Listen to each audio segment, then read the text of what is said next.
Okay, तो सबसे पहले आज की डेट डालो। आज की डेट है 28 मार्च 2025। 28 मार्च 2025 आज की डेट है। और 28 मार्च 2025 को हम क्या पढ़ने वाले हैं आज, क्योंकि आज ये पहली क्लास है, इंट्रोडक्शन क्लास है। तो यहाँ पर सबसे पहले हम ये समझते हैं कि जो आने वाला एक साल का हमारा सफ़र होने वाला है, यानी कि एक साल जो हम पढ़ेंगे इकोनॉमिक्स में, ठीक है, उसका शुरुआत कहाँ से है और क्या क्या हम पढ़ने वाले हैं इस साल। मैं तुम्हें क्या पढ़ाने वाला हूँ, और दूसरा जो मेरा इंटेंशन है वो सिर्फ सीबीएसई के सिलेबस को पढ़ाना नहीं है, बल्कि साथ साथ में जो हम सब जानते हैं कि जो सीयूईटी का एंट्रेंस आ रहा है, ठीक है, तो एंट्रेंस में इकोनॉमिक्स का बड़ा रोल है। जो कॉमर्स का बच्चा है, ह्यूमैनिटीज़ का बच्चा है, ठीक है, अगर उसने इकोनॉमिक्स ली है, ठीक है, कॉमर्स वालों के पास तो बाय डिफ़ॉल्ट होती है, ह्यूमैनिटीज़ वाले कई बार लेते हैं, कई बार नहीं लेते हैं। तो दोनों ही बातों में ये बड़ा इंपॉर्टेंट है कि अगर हम इकोनॉमिक्स चुन रहे हैं तो हमें पता होना चाहिए कि इकोनॉमिक्स का सिलेबस क्या है, एंट्रेंस में कैसे क्वेश्चन आते हैं, सीबीएसई में कैसे क्वेश्चन आते हैं। तो कोशिश करूंगा मैं कि दोनों एस्पेक्ट को, मतलब पूरे साल हम पढ़ें, क्योंकि कई बार बच्चा क्या करता है कि सीयूईटी को वो पढ़ना शुरू करता है अप्रैल के महीने में, ठीक है, और मई में सीयूईटी होता है। तो सबसे बड़ा दिक्कत क्या होता है कि वो पूरे साल जो है, जब सीबीएसई में पढ़ता है या स्कूल जाता है, तो वहाँ पर वो थ्योरेटिकल क्वेश्चंस की प्रैक्टिस करता है, उसे पता नहीं होता कि सीयूटी का फॉर्मेट क्या है, कैसे क्वेश्चन आते हैं, क्या आते हैं, और दोनों में बहुत डिफरेंस है, बहुत डिफरेंस है, मतलब सीबीएसई और सीयूईटी में। तो उस केस में जैसे सबसे बड़ा डिफरेंस जो मुझे लगता है वो ये कि जब आप इकोनॉमिक्स का अगले साल पेपर देने जाएंगे, 3 घंटे का आपको 3 घंटे मिलेंगे, 80 नंबर का पेपर रहेगा, 20 नंबर का प्रैक्टिकल आता है, तो 80 नंबर का पेपर होगा। तो 80 नंबर का जो पेपर होगा उसको कंप्लीट करने के लिए आपको 3 घंटे मिलेंगे। 3 घंटे होंगे आपके पास 80 नंबर का पेपर करने के लिए, ठीक है। और उसके साथ साथ सीयूटी में क्या होता है कि 1 घंटा होता है, 1 आवर है आपके पास, और 1 घंटे में आपको सारे क्वेश्चंस कंप्लीट करने हैं, 50 क्वेश्चन आएंगे, ठीक है। आपको हर क्वेश्चन को अटेम्प्ट करना ऑप्शन नहीं है, क्योंकि अभी तक पिछले पिछले 2-3 साल में सीयूटी में क्या हो रहा था कि बच्चे पास ऑप्शन था कि ये क्वेश्चन छोड़ देंगे या ये क्वेश्चन कर लेंगे, ठीक है, मगर अभी ऑप्शन खत्म हो गया है, ठीक है। अब आपको सारे क्वेश्चन अटेम्प्ट करने हैं, और अगर आप सही करते हैं तो आपको +5 मिलता है, यानी कि 5 नंबर मिलते हैं, और अगर आप गलत अटेम्प्ट करते हैं तो -1 लगता है, ठीक है। तो नेगेटिव मार्किंग होती है। तो ये भी एक बड़ा फर्क है कि सीबीएसई में नेगेटिव मार्किंग नहीं होती है, ठीक है, मगर सीयूटी में नेगेटिव मार्किंग होती है। सीबीएसई में कई बार टीचर आपसे क्लास में, या मैं भी कई बार कहता आपको बोलूंगा कि यार कुछ भी हो लिख आना, मतलब कुछ भी कंटेंट अगर याद आए तो लिख आना, ठीक है, शायद नंबर मिल जाए। मगर ये बात मैं सीयूटी में नहीं बोल सकता। सीयूटी में अगर आप कंफर्म नहीं है कि इसका आंसर ये है, तो फिर मैं कहूँगा अवॉइड करो, क्योंकि एक क्वेश्चन गलत करने से -1 नहीं होता, -6 होता है, और -6 बहुत भारी पड़ता है, ठीक है, क्योंकि आपका 1 नंबर माइनस हो गया, प्लस 5 नंबर भी आपने खो दिए, तो वहां पर -1 नहीं है, -6 है, ठीक है। तो ये बहुत इंपॉर्टेंट है, और समय समय पर मैं जो है सीयूटी के फॉर्मेट के daily practice paper questions group में शेयर करूंगा, कई बार क्लास में कराऊंगा, ठीक है, ताकि मतलब क्लियर कट आइडिया रहे कि सीबीएसई में ये आता है भाई, ये ऐसे पढ़ना है, और सीयूटी में ये आता है तो ऐसे पढ़ना है, तो वो बहुत इंपॉर्टेंट है, ठीक है। तो आप इस साल हम पढ़ने क्या वाले हैं, सबसे पहले लिखो सिलेबस। सिलेबस की हम बात करते हैं, इस साल सिलेबस में क्या होने वाला है। इस साल सिलेबस में हम पढ़ने वाले हैं मैक्रो इकोनॉमिक्स, जो माइक्रो इकोनॉमिक्स का थोड़ा ब्रॉडर वर्जन है। तो मैक्रो इकोनॉमिक्स हम इस साल पढ़ेंगे, और मैक्रो इकोनॉमिक्स की जो बुक होगी, ठीक है, वो कहीं ना कहीं अगर आप देखें तो 40 नंबर की वो किताब है, 40 मार्क्स की वो बुक है, ठीक है। तो वो 40 नंबर आपको देगी 80 नंबर के पेपर में, और 40 नंबर का आएगा इंडियन इकोनॉमिक डेवलपमेंट, ठीक है। तो मैंने अभी सीबीएसई का सिलेबस जो है, जो अपडेटेड सिलेबस है 2025-26 का, वो मैं तुम लोगों के साथ शेयर कर दूंगा, तुम भी देख लेना। तो उसमें उन्होंने कुछ मेजर चेंजेस किए नहीं है, ठीक है, वही है कि इंडियन इकोनॉमिक डेवलपमेंट और मैक्रो इकोनॉमिक्स पढ़ना है, ठीक है। और 40 नंबर का आपका मैक्रो इकोनॉमिक्स आएगा, और 40 नंबर का आपका इंडियन इकोनॉमिक डेवलपमेंट आएगा, ठीक है। तो मैक्रो इकोनॉमिक्स को बहुत अच्छे से समझना है, कॉन्सेप्ट बेस्ड है, ठीक है, न्यूमेरिकल्स हैं, और डेरिवेशंस हैं, और कई सारे फॉर्मूले भी याद करने होंगे, ठीक है। मगर इंडियन इकोनॉमिक डेवलपमेंट बिल्कुल डिफरेंट है, ऐसा लगेगा हिस्ट्री पढ़ रहे हैं, ऐसा लगेगा कि हम पास्ट ईयर्स की बात कर रहे हैं, पुराने ज़माने की बात कर रहे हैं। पहले 3 चैप्टर्स में तो खास तौर से लगेगा, ठीक है। उसके बाद फिर अंग्रेजों का शासन होगा, ये होगा, वो होगा, तो वो सारा इंडियन इकोनॉमी में रहेगा, ठीक है। मगर उसके बाद जो चैप्टर्स आएंगे उसमें हम बात करने वाले हैं ह्यूमन कैपिटल फॉर्मेशन, जो बहुत अच्छा चैप्टर लगता है मुझे, हमेशा पढ़ाने में बहुत आनंद आता है ह्यूमन कैपिटल फॉर्मेशन, ठीक है। उसके बाद फिर एक इंडिया पाकिस्तान एक चैप्टर रहेगा, लास्ट में आता है, तो वो भी बहुत अच्छा है। रूरल डेवलपमेंट भी बहुत अच्छा है। तो ये सारे चैप्टर्स जो है वो इंडियन इकोनॉमिक डेवलपमेंट में आने वाले हैं, ठीक है। मगर हम स्टार्ट कहाँ से करने वाले हैं, मैं आपको पढ़ाने वाला हूँ, क्योंकि पहले हम टफ वाला पार्ट पढ़ेंगे, क्योंकि जो टफ वाला पार्ट होता है ना वो टाइम टेकिंग प्रोसेस है। और कई बार जब हम नई नई क्लास में आते हैं तो थोड़ा जोश हमारा ज़्यादा रहता है, तो वहाँ पर थोड़ा हम ज़्यादा समय देते हैं कंटेंट के ऊपर। तो इसीलिए स्टार्टिंग में मैं आपको मैक्रो इकोनॉमिक्स पढ़ाऊंगा, यानी कि मैक्रो इकोनॉमिक। अब आप लिखिए, हम पैटर्न क्या फॉलो करने वाले हैं, लिखिए। सबसे पहले हम जिस चैप्टर पे हम बात करेंगे, और इस चैप्टर को, इस यूनिट को अगर आप देखें तो कम से कम मेरे ख्याल से 150-200 पेजेस की ये यूनिट है। अगर हम संदीप गर्ग को देखें, संदीप गर्ग बहुत लोग फॉलो करते हैं, बहुत सारे लोग बच्चे संदीप गर्ग पढ़ते हैं, तो उसमें मतलब 150 से प्लस पेजेस की ये यूनिट है। तो उस यूनिट का नाम रहेगा national income and related aggregates. तो जो पहली यूनिट हम पढ़ेंगे क्लास में वो क्या होने वाली है, national income and related aggregates. ये पहली यूनिट होने वाली है, ठीक है। जब मैं ये यूनिट खत्म कर दूंगा और मैं कहूंगा चलो भाई आज एक यूनिट खत्म हो गया, उसके बाद हम जाएंगे दूसरी बुक पे जिसका नाम है इंडियन इकोनॉमिक डेवलपमेंट।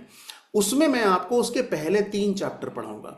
यानी कि ये सीक्वेंस हम पूरे साल फॉलो करने वाले हैं कि एक चैप्टर हमारा मैक्रो का हो गया, फिर हम इधर आके 3 चैप्टर जो हैं वो इंडियन इकोनॉमिक डेवलपमेंट के पूरे करेंगे, ठीक है। जब ये 3 चैप्टर पूरे हो जाएंगे फिर हम वापस से मैक्रो इकोनॉमिक्स जाएंगे, और मैक्रो इकोनॉमिक्स में जाकर मैं आपको पढ़ाऊंगा मनी एंड बैंकिंग। तो money and banking macro economics का एक बहुत आसान चैप्टर है, छोटा चैप्टर है, ठीक है, और आसानी से स्कोरिंग चैप्टर है। तो मनी एंड बैंकिंग हम पढ़ने वाले हैं, तो वो पढ़ेंगे। मनी एंड बैंकिंग जब कंप्लीट हो जाएगा तो फिर से हम इंडियन इकोनॉमिक डेवलपमेंट पे आ जाएंगे, और यहाँ पर हम पढ़ेंगे 2 चैप्टर्स। तो वहाँ पर जो 2 रिमेनिंग चैप्टर आते हैं, जो ह्यूमन कैपिटल फॉर्मेशन आएगा उनमें से एक चैप्टर, ठीक है, रूरल डेवलपमेंट आएगा, तो वो चैप्टर हम 2 चैप्टर कंप्लीट कर लेंगे इंडियन इकोनॉमिक डेवलपमेंट के। वापस फिर हम मैक्रो इकोनॉमिक्स पे जाएंगे, और वहां पर हम पढ़ेंगे एक बहुत इंपॉर्टेंट यूनिट जिसका नाम है, कॉपी में लिखो, determination of income and employment. मतलब नेशनल इनकम के बाद अगर कोई यूनिट और बहुत बड़ी है तो वो ये यूनिट है, determination of income and employment. तो ये यूनिट भी हम पढ़ेंगे, ठीक है। जब ये यूनिट कंप्लीट हो जाएगी तो फिर वापस में इंडियन इकोनॉमी में आ जाएंगे, और इंडियन इकोनॉमी के 2 चैप्टर्स को कंप्लीट करेंगे। तो हमारे सिलेबस में इंडियन इकोनॉमी के कुल मिला के 8 चैप्टर्स हैं, ठीक है। तो 2 चैप्टर्स फिर से कंप्लीट कर लेंगे हम, और उसके बाद फिर वापस मैक्रो इकोनॉमिक्स पे जाएंगे, और वहां पर हम पढ़ेंगे गवर्नमेंट बजट। तो government budget and the economy, वैसे पूरी यूनिट का नाम है, तो वो हम पढ़ेंगे, government budget and the economy. उसके बाद एक लास्ट चैप्टर बचेगा, इंडिया पाकिस्तान चाइना, वो पढ़ेंगे, ठीक है। जो उसमें हम देखेंगे, आसान चैप्टर है, कंटेंट थोड़ा सा ज़्यादा है, डेटा बहुत ज़्यादा, तो याद करना होगा, ठीक है। और उसके बाद जो आखिरी हमारा पढ़ा होगा, आखिरी चैप्टर होगा, वो लिखो बीओपी एंड फॉरेन एक्सचेंज। तो balance of payment and foreign exchange, वो आखिरी चैप्टर होगा जो हम पढ़ेंगे, ठीक है। तो ये सीक्वेंस हम पूरे साल फॉलो करेंगे। तो इसलिए मैंने आज पहले दिन आपको ये लिखा दिया ताकि आपको ये पता रहे कि हम अगला चैप्टर क्या पढ़ने वाले हैं, अगला चैप्टर क्या पढ़ने वाले हैं, अगला चैप्टर क्या पढ़ने वाले हैं, ठीक है। तो वो क्लियर हो गया है यहाँ पर। आज की क्लास में हम बात करेंगे पहले चैप्टर की, जो नेशनल इनकम में रिलेटेड एग्रीगेट्स है। अब इसमें आप नेक्स्ट पेज पे जाइए, आज की डेट लिखिए 28 मार्च 2025, और लिखिए national income and related aggregates. ये पहला टॉपिक है, national income and related aggregates, ठीक है। अब इस यूनिट में कई सारी बुक्स में अगर आप देखेंगे तो चैप्टर वाइज भी डिवाइड है, अंदर काफी सारे चैप्टर्स हैं, मगर हम यूनिट पे फोकस करेंगे। यूनिट कंप्लीट हो गई तो सारे चैप्टर वैसे ही कंप्लीट हो गए, सिंपल, ठीक है। तो शुरुआत करते हैं सबसे पहले national income and related aggregates की। तो मैं स्क्रीन पे शेयर कर रहा हूं, आई बिलीव आप लोगों को मेरा स्क्रीन दिख रहा होगा, ठीक है। तो पावर, और ये जो प्रेजेंटेशन जो आपको दिख रही है ये सारा मैं ग्रुप पे शेयर कर दूंगा, ठीक है, क्योंकि अगर कोई नहीं लिख पाए, कुछ दिक्कत हो गया तो आसानी से हो जाएगा, इतना मुश्किल नहीं है, ठीक है। तो सबसे पहले शुरू करते हैं। इस यूनिट की हम स्टार्ट कहां से करने वाले हैं, इस यूनिट को स्टार्ट करने वाले हैं हम इस क्वेश्चन के साथ। तो प्लीज अपनी कॉपी में पहला क्वेश्चन लिखें, व्हाट इज जीडीपी। पहला सवाल आपकी स्क्रीन पर, व्हाट इज जीडीपी। यूनिट का नाम है national income and related aggregates, और पहला क्वेश्चन है आज की क्लास का, व्हाट इज जीडीपी, ठीक है। व्हाट इज जीडीपी, ये जो सवाल जब दिमाग में आता है तो हो सकता है कि ये आपने क्लास 10th में ये टर्म सुना हो या इसके बारे में कुछ पढ़ा हो, ठीक है। तो सबसे पहले अदिति जी, अगर ये सवाल आपके दिमाग में आता है या ये क्वेश्चन आपके सामने है, तो व्हाट इज जीडीपी के बारे में आपकी क्या राय है, आप क्या बताएंगी टीचर को कि अगर व्हाट इज जीडीपी है तो क्या है? लाइक बेसिकली जो सब एक पॉपुलेशन है कंट्री की, जी। उसका अगर हम सम कर दें इन टोटल, सबकी इनकम को ऐड कर दे, तो वो बताएगा कि what is the GDP of the particular country. What is the GDP of the particular country? ठीक है, चलिए। इशिका जी, आपकी राय के हिसाब से आप जीडीपी को क्या डिफाइन करेंगे? सेम किसी भी कंट्री का ऐसे मेजर करना, उसकी साइज और उसकी एक्टिविटीज का। जी जी, तो वो जीडीपी है। ठीक है, चलिए। तो फिलहाल अब यहाँ पर आज मैं आपको एक नंबर के क्वेश्चन का आंसर बता देता हूँ, पेपर में पूछा जाएगा और सीबीएसई में तो लिखना भी पड़ता है। तो जीडीपी है क्या? तो आज के बाद अगर आपका टीचर आपसे सवाल पूछे कि जीडीपी क्या है, तो आप सबसे पहले उसको बताएंगे कि जीडीपी की जो फुल फॉर्म है, ठीक है, वो क्या है? Gross domestic product. तो जीडीपी का मतलब क्या हुआ? फुल फॉर्म क्या है? ग्रॉस डोमेस्टिक प्रोडक्ट, ठीक है। मगर अब ग्रॉस डोमेस्टिक प्रोडक्ट तो फुल फॉर्म है, मगर सवाल तो ये है ना कि जीडीपी क्या है।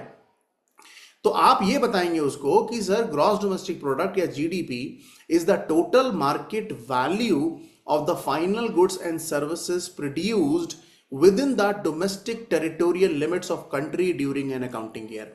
तो ये डेफिनेशन आप अपनी कॉपी में लिख लीजिए और आज याद कर लीजिए। मतलब आप ये समझ लीजिए, मेरी तरफ से आपको पहला होमवर्क है कि आप घर में जब क्लास हमारी ओवर हो जाएगी, उसके बाद आप इस डेफिनेशन को एक बार देखेंगे, इस डेफिनेशन को पढ़ेंगे कि अगर स्कूल में और टीचर पूछेगा ही पूछेगा, ऐसा तो होगा ही नहीं कि ये सवाल ना आए कि जीडीपी क्या होता है। तो वो तो ये पूछेगा ही कि व्हाट इज जीडीपी। तो आप क्या आंसर देंगे? आप आंसर देंगे कि gross domestic product is the total market value of the final goods and services produced with in the domestic territorial limits of country during an accounting year. ठीक है, तो ये डेफिनेशन आपको कॉपी में लिखनी है। और ये नोट्स जो आप अपने हैंड रिटन नोट्स बना रहे हैं, इससे ज़्यादा अच्छी चीज़ कुछ नहीं है, इससे ज़्यादा फ्रूटफुल चीज़ की कुछ नहीं है। क्योंकि जो चीज़ें हम अपने हाथों से लिखते हैं, ठीक है, वो हमें बहुत लंबे समय तक याद रहती हैं और उसे याद करना भी आसान होता है। ठीक है, तो जितने नोट्स हम क्लास में लिखेंगे, प्लीज़ आप इन्हें डेली बेसिस पे गो थ्रू हो जाइएगा। क्योंकि हमारी मुलाकात 3 दिन होगी, मंडे वेनेसडे फ्राइडे।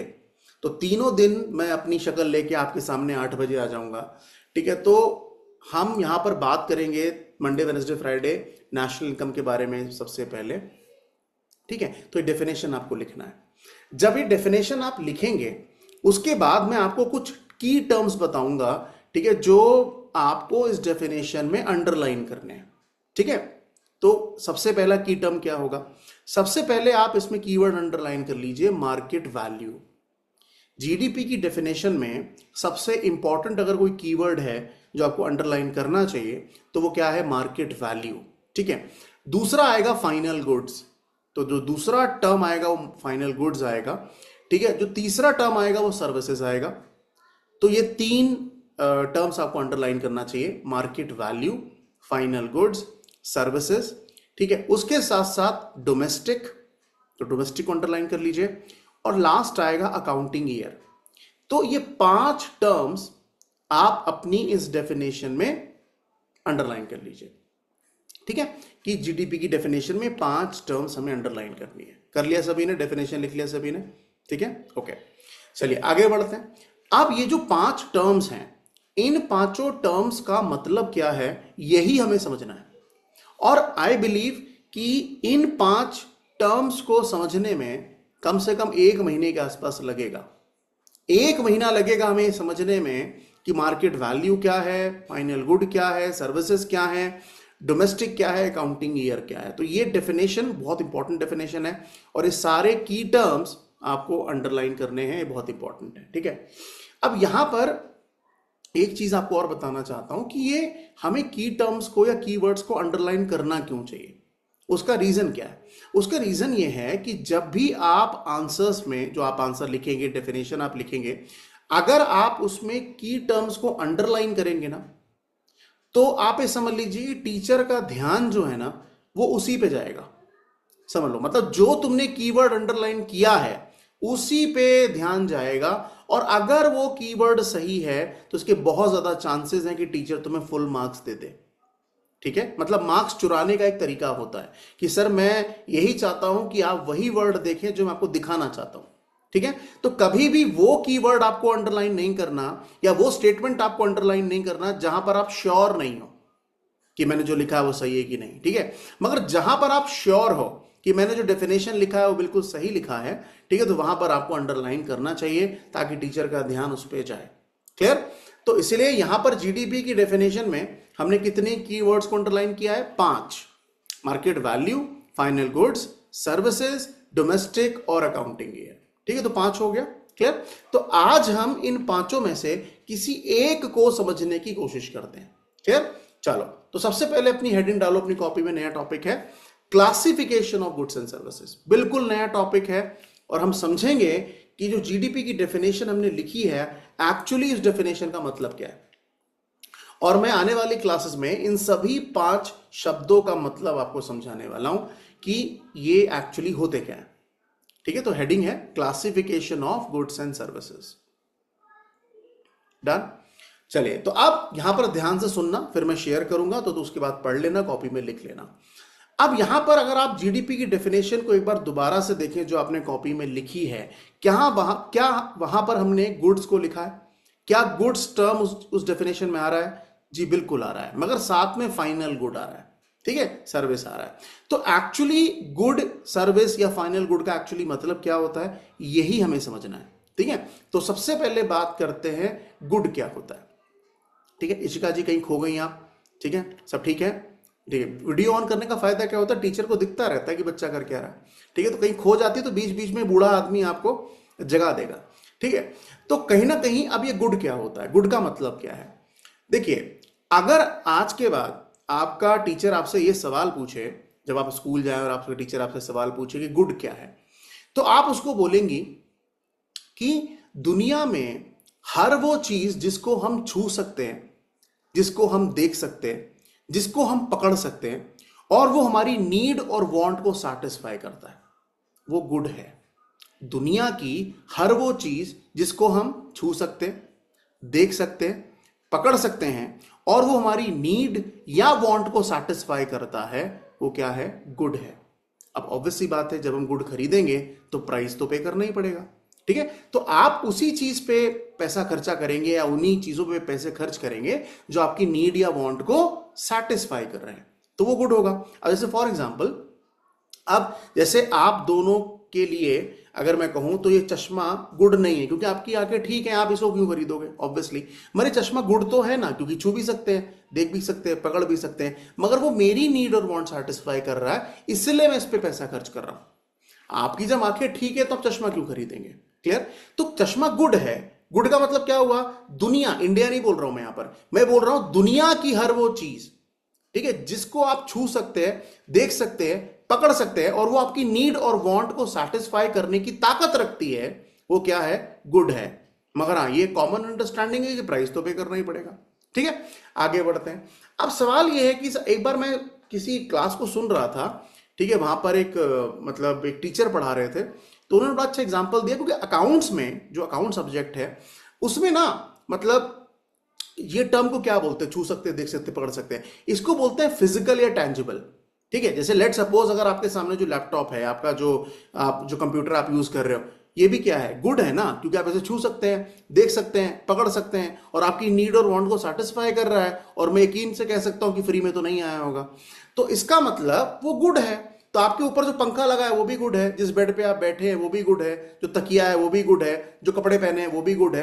तो यानी कि दुनिया की हर वो चीज जिसको आप छू सकते हैं, देख सकते हैं, पकड़ सकते हैं और वो आपकी नीड और वांट को सैटिस्फाई कर रही है, तो वो गुड है। मैं कहूंगा इस वक्त आपके हाथों पे जो पेन है वो भी गुड है, क्योंकि वो आपकी नीड सैटिस्फाई कर रहा है, क्योंकि एजुकेशन नीड है, वांट नहीं।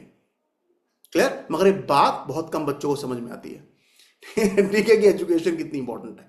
तो कहीं ना कहीं एजुकेशन को वांट कहने का पाप हम नहीं कर सकते। Education is not a want, education is a need. Completely education is a need, because health is a need, तो education is also a need. तो एजुकेशन नीड है, और वो आपकी वो जो पेन है, वो कॉपी है, वो किताब है, वो आपकी क्या कर रही है? आपकी नीड को सैटिस्फाई कर रही है। मगर आप उसे छू सकते हैं, देख सकते हैं, पकड़ सकते हैं, तो वो क्या होगा? गुड होगा। अब स्कूल में अगर आपसे टीचर एक सवाल पूछे कि गुड क्या होता है, ठीक है, तो आप उसको समझाने के तौर पर ये कह सकते हैं, मगर सीबीएसई के पेपर मत लिखाना कि नवनीत सर ने बोला तो छू सकते, देख सकते, पकड़ सकते, वो नीट। भाई वो सीबीएसई वाले तुम्हें ढूंढेंगे, तुम मुझे ढूंढोगे, क्या पढ़ा रहे थे आप। आपको जब सीबीएसई का आंसर लिखना है, स्कूल के टेस्ट में आंसर लिखना है, तो क्या लिखना है, अपनी कॉपी प्लीज नोट कीजिए। आप फिजिकल वर्ड भी यूज कर सकते हैं, आप टेंजिबल वर्ड भी यूज कर सकते हैं। दोनों का मतलब सेम ही है कि फिजिकल और tangible commodity capable of satisfying human wants. तो यानी कोई भी कमोडिटी जो फिजिकल है या टेंजिबल है, और टेंजिबल का मतलब क्या है, टेंजिबल का सिंपल सा मतलब जिसको आप छू सकते, देख सकते, पकड़ सकते हैं, सिंपल, ठीक है। तो वो आपकी नीड को, आपकी वांट को सैटिस्फाई कर रहा है, तो वो गुड है। तो आज हमने ये समझ लिया है कि गुड क्या है, और जीडीपी की डेफिनेशन में गुड लिखा है। हालांकि गुड के साथ हमने फाइनल भी लिखा है, मगर आज हमें यह तो पता लग गया ना कि गुड क्या है। तो जब भी आपसे टीचर ये सवाल पूछे क्लास में कि गुड क्या है, तो आप क्या बोलेंगे, सर टेंजिबल या physical commodity capable of satisfying human wants. तो यहां पर आप केपेबल शब्द को अंडरलाइन करेंगे, ये बहुत इंपॉर्टेंट है, और आप इसको याद करेंगे क्योंकि पेपर में पूछा जा सकता है। तो हमें गुड्स की डेफिनेशन पता होनी चाहिए। क्लियर है? चलिए आगे बढ़ते हैं। अब बात करते हैं सर्विसेज के ऊपर। ठीक है, शर्मा जी लिख लिया आपने गुड्स की डेफिनेशन, ठीक है, अरोड़ा जी आपने लिख लिया गुड्स का डेफिनेशन। ओके, आगे बढ़ते हैं। अब बात करते हैं सर्विसेज क्या है। देखिए, सर्विसेज ना गुड्स से थोड़ा सा डिफरेंट है। सर्विसेज गुड्स से थोड़ी सी अलग है। क्यों अलग है? क्योंकि सर्विसेज ना एक्टिविटीज हैं। सर्विसेज क्या है? एक्टिविटीज हैं। आप सर्विसेज को छू नहीं सकते, आप सर्विसेज को पकड़ नहीं सकते, ठीक है। तो कहने का मतलब आप सर्विसेज को देख नहीं सकते, सिर्फ महसूस करते हैं हम, है ना। कि लेट सपोज, मान लीजिए आज हमारी क्लास जब ओवर होगी और जो टॉपिक मैंने आपको पढ़ाया, तो आप अपने पेरेंट्स को अपनी जेब में हाथ डाल के बाहर निकाल के तो नहीं दिखा सकते ना कि देखो नवनीत सर ने पढ़ाया, लाल लग रहा है कि नीला लग रहा है कि पीला लग रहा है। तो वो सिर्फ क्या कर सकते हो, आप फील कर सकते हो कि चलो आज हमने कुछ समझा, और मैं क्या कर रहा हूं, मैं एक एक्टिविटी परफॉर्म कर रहा हूं, है ना, जिसको आप सर्विस कह सकते हैं। तो डॉक्टर क्या देता है? सर्विस। टीचर क्या देता है? सर्विस। लॉयर क्या देता है? सर्विस। चार्टर्ड अकाउंटेंट क्या देता है? सर्विस। तो कहने का मतलब यह है कि सर्विस एक एक्टिविटी है, और उस एक्टिविटी के अंदर ताकत है कि वो आपकी नीड या आपकी वांट को सेटिस्फाई करेगी। तो यहां पर जो मैं आपको सर्विस दे रहा हूं, ये सर्विस आपकी नीड को सेटिस्फाई कर रही है, वांट को नहीं, क्योंकि मैंने बोला ना एजुकेशन नीड है। तो कहीं ना कहीं, और आप उन्हीं सर्विसेज को अपनी जिंदगी में लेते हैं या उन्हीं पे पैसा खर्च करते हैं जिसकी आपको जरूरत है।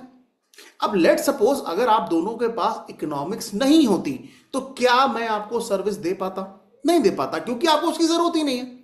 क्लियर?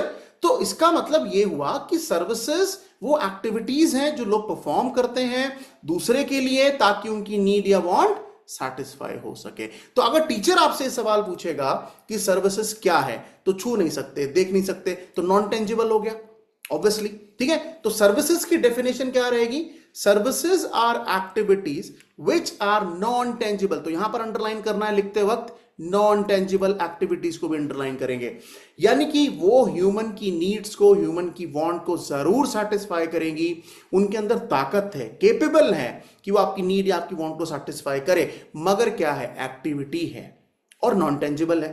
तो आप छू नहीं सकते, देख नहीं सकते, पकड़ नहीं सकते।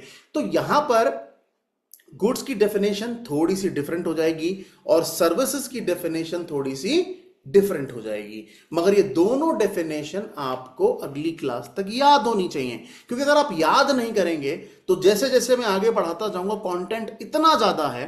मैंने आपको बोला नेशनल इनकम आप संदीप घर खरीद लीजिएगा, तकरीबन 150 से 200 पेजेस का एक चैप्टर है जो आज हम पढ़ रहे हैं। तो आप सोचिए कि कितना कंटेंट है, और माइक्रो से तो थोड़ा सा ब्रॉडर होगा ना मैक्रो। तो इसीलिए ये छोटा छोटा कंटेंट जो है वो अगर हम डेली बेसिस पे याद करते रहें, पढ़ते रहें, रिवाइज करते रहें, तो मुझे लगता है कि आपको ना तो गुड्स की डेफिनेशन कभी भूल पाएंगे आप, और ना ही सर्विसेज की। ठीक है, तो ये बहुत इंपॉर्टेंट है। मगर सर्विसेज की डेफिनेशन में हमें किसको अंडरलाइन करना चाहिए? हमें अंडरलाइन करना चाहिए एक्टिविटीज को। एक्टिविटीज बहुत इंपॉर्टेंट कीवर्ड है जो हमें अंडरलाइन करना चाहिए, और नॉन टैंजिबल को अंडरलाइन करना चाहिए। ठीक है, ये दोनों ये चीजें बहुत इंपॉर्टेंट है। तो गुड्स और सर्विसेज दोनों हमने पढ़ा। ठीक है, तो शर्मा जी कोई सवाल या अरोड़ा जी कोई सवाल कि गुड का मतलब समझ नहीं आया, सर्विस का मतलब समझ नहीं आया? क्लियर है? ओके, हाँ ठीक है। तो हाँ, जो हाँ है वो ऐसे होता है, और ना ऐसे होता है, ठीक है ना। तो अनम्यूट करने की जरूरत नहीं है, ठीक है। हाँ हाँ ऐसे कर देना और ना ऐसे कर देना। मगर मैं हमेशा एक चीज कहता हूं, ठीक है, आप अगर इसको माने तो अच्छा रहेगा, कि दुनिया में दो लोगों से झूठ कभी नहीं बोलना चाहिए, एक डॉक्टर से और एक टीचर से। हमेशा याद रखिए, दुनिया में दो लोगों से झूठ नहीं बोलना चाहिए, एक डॉक्टर से और एक टीचर से। क्या होगा अगर आपने इनसे झूठ बोला, तो एक हेल्थ खराब कर देगा और एक आपका फ्यूचर, ना चाहते हुए। क्लियर। और अगर कहीं फंस जाओ तो लॉयर से मत बोलना, ठीक है। तो कहने का मतलब यह है कि भैया, और ये सब लोग क्या प्रोवाइड करते हैं, डॉक्टर क्या प्रोवाइड करता है, सर्विस। टीचर क्या प्रोवाइड करता है, सर्विस। लॉयर क्या प्रोवाइड करता है, सर्विस। तो ये सब लोग एक्टिविटीज कर रहे हैं ताकि आपकी नीड या वांट को सेटिस्फैक्शन मिल सके, ठीक है। तो गुड और सर्विस के बीच में एक मेजर डिफरेंस है, और प्लीज आप इसे एज सून एज पॉसिबल याद कर लें। अगर टीचर आपसे बोले कि सर गुड क्या है, तो आप कहना गुड हमेशा फिजिकल या टेंजिबल होगा, सर्विस हमेशा नॉन टेंजिबल होगी, मगर दोनों आपकी नीड या आपकी वांट को सेटिस्फाई जरूर करेंगे, इसीलिए ही आप उसको परचेज करेंगे, नहीं तो नहीं करेंगे। ठीक, आगे बढ़ते हैं। अब अगली हेडिंग कॉपी में लिखेंगे जो कि बहुत इंपॉर्टेंट है, classification on the basis of durability. बहुत इंपॉर्टेंट टॉपिक है, प्लीज अपनी कॉपी में ध्यान से लिखिएगा। स्पेलिंग गलत ना हो, इसलिए प्रॉपर आपकी स्क्रीन पर दिख रहा है तो स्पेलिंग सही लिखेंगे। Classification on the basis of durability, ठीक है। अब classification on the basis of durability, इसका मतलब क्या होता है, पहले आप इसको लिख लीजिए, फिर हम इस पर चर्चा करेंगे। Classification on the basis of durability, नया टॉपिक है, classification on the basis of durability. चलिए, अब सवाल यह है कि classification on the basis of durability हमें क्या समझाता है, इसका मतलब क्या है। देखिए, सबसे पहले अगर मैं बोलूं कि अभी हमने पढ़ा कि गुड्स क्या होता है, गुड्स के बारे में हमने पढ़ा, ठीक है। मगर अब मैं आपको समझाऊंगा कि गुड्स कई तरीके के होते हैं। अब हम क्या समझेंगे, गुड्स के टाइप्स क्या हैं, गुड्स कितने तरीके के हैं, ठीक है। सबसे पहले अपनी कॉपी में लिखिए, पहला गुड आता है जिसको ड्यूरेबल गुड कहते हैं। यानी कि क्योंकि ये सारे गुड हैं, तो आप ये कंडीशन तो हमेशा याद रखिएगा कि छू सकते हैं, देख सकते हैं, पकड़ सकते हैं, और वो हमारी नीड और वांट को सेटिस्फाई करेंगे। क्लियर। तो ये तो कंडीशन है ही है। तो ड्यूरेबल गुड है। अब सवाल ये है कि ड्यूरेबल गुड बेसिकली होता क्या है, ड्यूरेबल गुड में क्या डिफरेंस है, क्या अलग है ड्यूरेबल गुड। तो इसका आंसर ये है कि जब मैं ड्यूरेबल गुड के बारे में जब भी हर साल पढ़ता हूं, या ये टॉपिक जब मेरे सामने आता है, तो मुझे एक स्टेटमेंट याद आती है, ठीक है, जिसको हम ड्यूरेबल गुड के ऊपर फिट कर सकते हैं। और वो स्टेटमेंट है, आपको अपनी कॉपी में लिखनी भी चाहिए, जिंदगी के साथ भी और जिंदगी के बाद भी। क्लियर है। तो यानी कि जो ड्यूरेबल गुड है, ठीक है, उसकी स्टेटमेंट क्या, आप प्लीज ये अपनी आंसर शीट में या बोर्ड एग्जाम में मत लिखाना, ये मेरी क्रिएटिविटी है, इसका सत्यानाश मत मारना, ठीक है। ये समझाने के लिए मैं यूज कर रहा हूं। नहीं नहीं, नवनीत सर ने बोला था कि जिंदगी के साथ भी जिंदगी के बाद भी ड्यूरेबल गुड होता, मैं तो यही लिख के आऊंगी, ये मत करना प्लीज यार, वो क्रिएटिविटी है, ठीक है। तो ड्यूरेबल गुड को याद रखने के लिए, मतलब जब 1 महीने बाद या 2 महीने बाद पीछे पलट के कभी गुड ड्यूरेबल गुड देखो, तो याद रहे ना कि सर ने क्या बोला था ड्यूरेबल गुड में। तो इसका टैगलाइन क्या होगा, जिंदगी के साथ भी और जिंदगी के बाद भी, ऐसे गुड्स को हम ड्यूरेबल गुड्स कहते हैं। अब सवाल यह कि सर चलो ठीक है, ये तो टैगलाइन हो गया, मगर इसका एक्चुअली इसका डेफिनेशन क्या कहता है, इसका मतलब क्या कहता है। इसका डेफिनेशन या इसका मतलब यह कहता है कि ये ऐसे गुड्स हैं जिसको आम इंसान एक बार खरीदता है और उसका इस्तेमाल कई सालों तक करता है, कई सालों तक। अगर आप देखें तो कई बार तो ऐसा होता है कि इंसान दुनिया से चला जाता है मगर वो गुड वहीं रहता है। अब आप देखो, लेट सपोज अगर मैं एग्जांपल कहूं कि ड्यूरेबल गुड है, तो ड्यूरेबल गुड का एक अच्छा एग्जांपल क्या है, हमारे घर का फर्नीचर। हमारे घर का जो फर्नीचर है वो ड्यूरेबल गुड है। अब फर्नीचर में बेड भी आता है, सोफा भी आता है। तो अब आप सोचो, कई कई ऐसे घर मैंने देखे हैं जहां पर 10-10 साल 15-15 साल से सेम बेड है, ठीक है, उस बेड चलता ही जा रहा है, चलता ही जा रहा है। तो खरीदा तो एक ही बार है ना, और उसका इस्तेमाल कितने सालों से कर रहे हैं, बहुत सालों से कर रहे हैं। तो इसका मतलब ड्यूरेबल गुड की डेफिनेशन में एक चीज जो बड़ी इंपॉर्टेंट है वो क्या निकल के आती है, use again and again, use again and again. यानी कि आपने उसको एक बार खरीदा और उसका इस्तेमाल आप कई सालों तक कर रहे हैं, तो ऐसा कौन सा गुड होगा, ड्यूरेबल गुड होगा। क्लियर। तो फर्नीचर भी एग्जांपल है। दूसरा, आपके घर में अगर कार है, बाइक है, वो भी किसका एग्जांपल है, ड्यूरेबल गुड का एग्जांपल है ना। क्योंकि मोबाइल फोन यूज मत करो अरोड़ा जी, ठीक है, प्लीज कॉन्सेंट्रेट करो बेटा, क्लास 12th में हो, ठीक है, बहुत इंपॉर्टेंट है, और 200 ही दिन है हमारे पास, 200 दिन बाद तो तुम्हारा प्री बोर्ड शुरू हो जाएगा, तो फोकस, जो ये आदमी कह रहा है बहुत इंपॉर्टेंट है, फोकस, ठीक है। तो इसका मतलब अब अभी अब आपका वीडियो ऑफ होता ना तो मुझे पता नहीं लगता, ये बेनिफिट है वीडियो ऑन रखने का, क्लियर। और मैं यकीन के साथ कह सकता हूं कि अगर आपका video through out class on रहे तो मैं यकीन के साथ कह सकता हूं कि मैं जो कुछ भी पढ़ाऊंगा ऐसा होगा ही नहीं कि तुम्हें समझ में ना आए, मगर कॉन्सेंट्रेट 60 मिनट्स यही होना चाहिए, ठीक है। मैंने सर ने क्या बोला, क्लियर। तो ड्यूरेबल गुड का एक एग्जांपल, जैसे आपने बाइक खरीदी, आपने कार खरीदा, तो कितने साल चलता है, 10 साल 15 साल, है ना। और कई बार तो लोग इस बात से भी दुखी है कि 15 साल के बाद भी हम गाड़ी चलाना चाहते थे, दिल्ली गवर्नमेंट ने मना कर दिया। अरे भाई बस करो, बच्चे की जान लोगे क्या, 15 साल चला तो ली। तो कहने का मतलब ये कि वो गुड्स जिसको आप खरीद रहे हैं, ठीक है, एक बार आप खरीद रहे हैं मगर उसका इस्तेमाल आप लगातार कई सालों तक कर रहे हैं, ठीक है, तो वो कौन से गुड होंगे, ड्यूरेबल गुड। मगर इस बात को हम कैसे लिखेंगे एग्जामिनर के सामने, प्लीज कॉपी में लिखिए, पहले पढ़िए फिर क्लास लिखिए। It refers to those goods which can be use again and again. तो ये डेफिनेशन जब आप लिख रहे हैं, एग्जाम्पल भी लिख लीजिए, मगर यूज अगेन एंड अगेन इसको अंडरलाइन कीजिए, क्योंकि यहां पर जो मैंने पिक्चर लगाई है वो उस रेलिवेंट है। क्यों रेलिवेंट है, क्योंकि आप यहां पे जितने भी गुड्स देख रहे हैं, यहां एसी है, यहां पर वॉशिंग मशीन है, यहां पर फ्रिज है, तो ये सारे ड्यूरेबल गुड्स हैं, क्योंकि आप इनको एक बार खरीदते हैं और उनका इस्तेमाल आप 10 साल 15 साल तक करते हैं।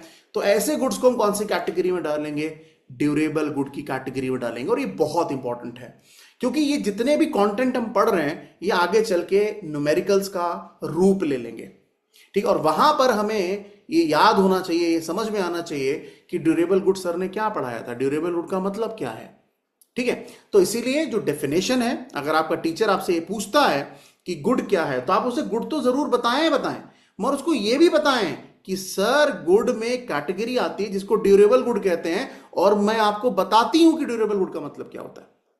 तो टीचर क्या कहेगा, क्या बात है, इंप्रेस हो जाएगा, कमाल हो जाएगा, ठीक है। तो आप उसको सिर्फ गुड मत बताओ कि टेंजिबल है और हमारी नीड वांट सेटिस्फाई करता है, नहीं, उसको बताओ कि गुड मैं तो बता ही रही हूं, मगर मैं आपको बताती हूं कि गुड के क्लासिफिकेशन है सर, और पहला क्लासिफिकेशन पहले एंट्री की आती है, ड्यूरेबल गुड की आती है। तो ड्यूरेबल गुड कौन से गुड्स हैं, एक बार खरीदा, इस्तेमाल कई सालों तक, कई सालों तक। तो और इसमें अंडरलाइन क्या करेंगे, ठीक है, आप अंडरलाइन करेंगे यूज्ड अगेन एंड अगेन। तो ये बहुत इंपॉर्टेंट है। एग्जाम्पल में टीवी लिख लीजिए, रेफ्रिजरेटर लिख लीजिए, डीवीडी प्लेयर लिख लीजिए, तो ये सारे जो हैं वो ड्यूरेबल गुड की कैटेगरी में आते हैं, क्लियर। अब ड्यूरेबल गुड के बाद आई होप आपने डेफिनेशन लिखा होगा और एग्जाम्पल लिखा होगा, ठीक है, आगे बढ़ते हैं। अब ड्यूरेबल गुड के बाद जो दूसरी कैटेगरी आती है, वो कैटेगरी है, वो कैटेगरी उतनी कॉमन नहीं है। कॉमन मतलब यानी कि नेशनल इनकम में वो कैटेगरी को उतना नहीं पूछा जाता, मतलब उस पर उतना सवाल नहीं आता, मगर कैटेगरी तो पढ़ाना तो बनता ही है। तो अपनी कॉपी में लिखिए सेकंड पॉइंट जिस पे हम बात करेंगे वो होगा सेमी ड्यूरेबल गुड्स। यानी कि पहली कैटेगरी थी गुड्स में ड्यूरेबल गुड्स, दूसरी कैटेगरी जिस पे हम बात करने वाले हैं वो है सेमी ड्यूरेबल गुड्स। अब सेमी ड्यूरेबल गुड्स बेसिकली होते क्या है, सेमी ड्यूरेबल गुड्स का मतलब होता है, यानी कि ये भी गुड है, छू सकते, देख सकते, पकड़ सकते हो, नीड और वांट सेटिस्फाई करेंगे, वो तो कंडीशन सब पे है। सेमी ड्यूरेबल गुड्स का मतलब होता है कि ये वो गुड्स हैं जिनका लाइफ स्पैन 1 या 2 साल होता है। यानी कि अगर आपने इनको खरीदा तो ऐसा नहीं होगा कि 10-10 साल 15-15 साल आप इसका इस्तेमाल कर रहे हैं, ये कार की तरह या फर्नीचर की तरह बिहेव नहीं करेंगे, ठीक है, क्योंकि ड्यूरेबल नहीं है, सेमी ड्यूरेबल है। तो सेमी ड्यूरेबल गुड्स कौन से गुड्स हुए, आपने इनको खरीदा, आपकी नीड और वांट सेटिस्फाई कर रहे हैं, तो वो कौन सी कैटेगरी में आएगा, सेमी ड्यूरेबल गुड की कैटेगरी में आएगा। अब जैसे फॉर एग्जांपल आपने कभी अपने फ्रेंड सर्कल में कभी किसी फ्रेंड को यह कहते हुए नहीं सुना होगा कि आज मैं जो टी शर्ट पहन के आई हूं वो 10 साल पुरानी है, नहीं सुना होगा, है ना। या फिर 15 साल पुरानी शर्ट पहन के आई हूं, ये नहीं होता। तो इसका मतलब ये जो शर्ट है या टी शर्ट है, या कई बार ये भी लोग नहीं कह सकते कि सर मैं जूते पहन के आया हूं, वो जूते 15 साल पुराने, तो नहीं होगा ना। तो इसका मतलब ऐसे गुड्स भी तो कौन सी कैटेगरी में आएंगे, क्योंकि 15 साल नहीं चल रहा, टी शर्ट हो गया, शर्ट हो गया, पैंट हो गया, ये 15 साल चलेंगे क्या, नहीं। तो कहीं ना कहीं ये कौन सी कैटेगरी में जाएगा, ये जाएगा सेमी ड्यूरेबल कैटेगरी में।